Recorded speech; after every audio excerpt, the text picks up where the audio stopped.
धराली गांव है जो इतनी बड़ी आपदा से प्रभावित हुआ है और हरसिल में जहां से सर्च एंड रेस्क्यू ऑपरेशन सारे कोऑर्डिनेट हो रहे हैं, आज इसका स्थलीय निरीक्षण किया गया था और साथ में डीजी एनडीआरएफ और डीजी आईटीबीपी के साथ भी इंटरैक्शन हुआ और जितनी भी हमारी फोर्सेस ग्राउंड पे लगातार पिछले 3 दिनों से लगी हुई हैं सर्च एंड रेस्क्यू ऑपरेशंस में, उनके कार्य की भी समीक्षा की और जो आगे की रणनीति है, अगले नेक्स्ट फेज जो हमारे ऑपरेशंस के हैं,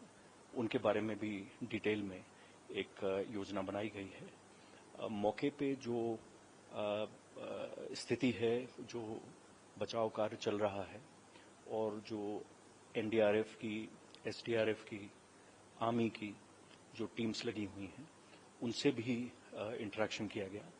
और वहाँ किस प्रकार अगले फेज में उन्हें अपनी कार्रवाई निरंतर जारी रखनी है।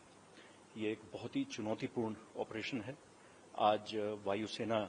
के सहयोग से भी कई सॉर्टीज और यूकाडा के चॉपर्स के माध्यम से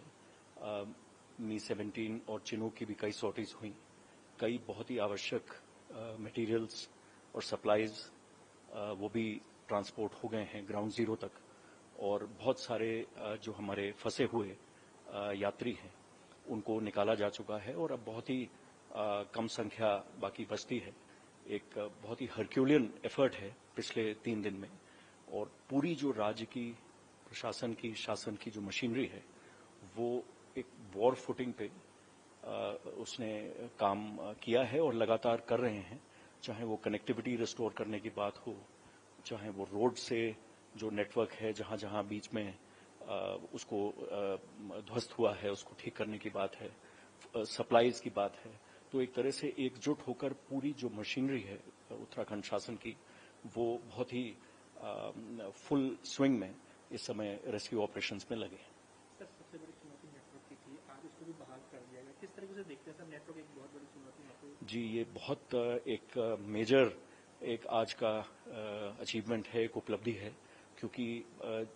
पावर ब्रेकडाउन की वजह से नेटवर्क भी डाउन हो गया था और जिससे कि पूरे धराली और हरसिल क्षेत्र में कनेक्टिविटी नहीं थी पिछले 3 दिन से और सिर्फ हमें वायरलेस सेट्स और वीसैट्स पे निर्भर होना पड़ रहा था और वहां पे जो फंसे हुए यात्री हैं, जो लोकल विलेजर्स हैं, सबको काफी कठिनाई हो रही थी। बट लगातार प्रशासन के एफर्ट से पिछले 3 दिन से ये लोग लगे थे और एक टेम्पररी पावर फैसिलिटी प्रोवाइड करके नेटवर्क रिस्टोर हुआ है अभी 1 घंटे पहले, जिससे कि आगे के फिर कम्युनिकेशन की जो एक समस्या थी वो दूर हो जाएगी और साथ ही साथ जैसे ही रोड का जो लास्ट माइल जो धराली के अराउंड जो प्रयास चल रहा है, बेली ब्रिज का भी और रोड रिपेयर का भी, जैसे ही वो हो जाता है तो बहुत अधिक संख्या में हेवी इक्विपमेंट और इसके अलावा सप्लाईज और राशन सब चीज वहां पे फोकस हो पाएगी। और हमारे जो जवान हैं वो लगभग 650 जवान तो मौके पर इस समय रेस्क्यू ऑपरेशंस कर रहे हैं और 800 जवान हमारे रेडीनेस में हैं मातली में, जो कि उनको रिप्लेस करेंगे और ये सर्च एंड रेस्क्यू ऑपरेशन 24/7 चलेगा जब तक कि पूरी कार्रवाई वहां पे खत्म नहीं हो जाती है और इसकी लगातार मॉनिटरिंग जो है वो हर लेवल पे की जा रही है और हम लोग अब कनेक्टिविटी रिस्टोर होने से इसमें और अधिक गति आएगी।